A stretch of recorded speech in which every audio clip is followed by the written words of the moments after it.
Welcome, in front of me is a ZTE Blade V2020, and today I'll show you how to boot the device into Fastboot mode. And to get started, you want to hold power key,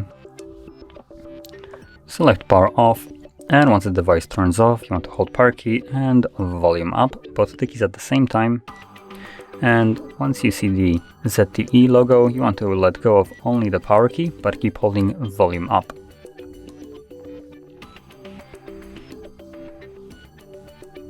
This will take you to the recovery mode. So from here, using volume keys, you want to scroll down and either select reboot to bootloader or fastboot mode. Both of them enter the same mode. So then you confirm it with power key. Give it a second and you should see fastboot mode right here. It's barely visible, but there it is. So that is how you boot into fastboot mode. And to leave it, all you need to do is hold power key till this fastboot mode disappears from the screen.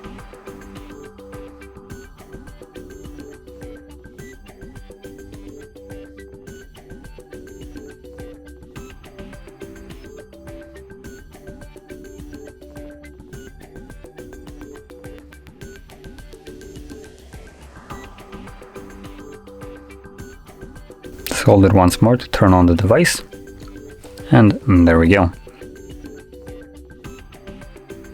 And as you can see, we're now back in Android. So, if you found this video helpful, don't forget to like, subscribe, and thanks for watching.